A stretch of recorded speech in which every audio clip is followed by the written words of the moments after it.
People come from all over the world just to see the snake dens here.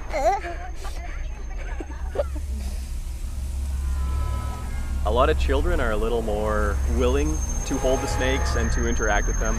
Sometimes the adults are a little more apprehensive, which I think is kind of odd, that it's almost like the fear of snakes has been built into people as they grow up.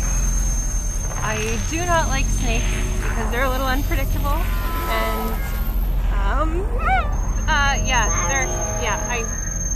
I'm doing a terrible job pretending that I like snakes.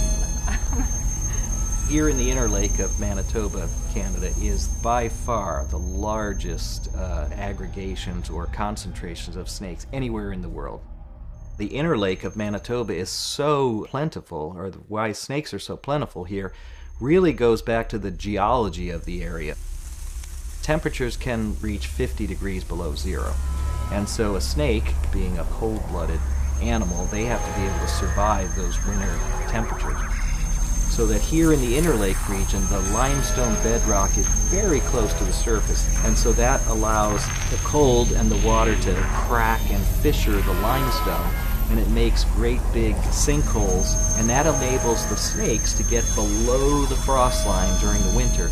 There's a very limited number of these den sites, so all the snakes in an area have to go to that den site that's in their region. And so that's how you end up with literally tens of thousands of snakes being in a sinkhole that might be the size of the average person's living room.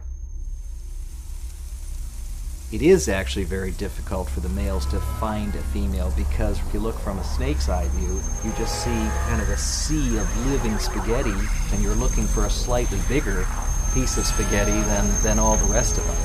They'll detect the female sex pheromone, and males are very easily able to then go past all the other pieces of spaghetti, if you will, and home in on the female.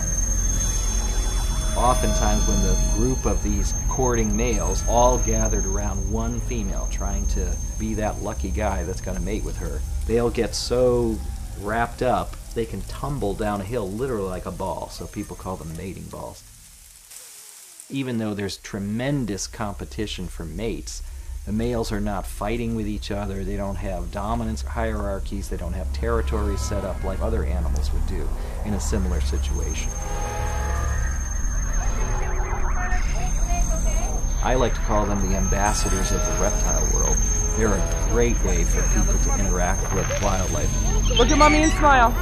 The garter snakes don't have teeth, and they feel cool when you touch them and stuff.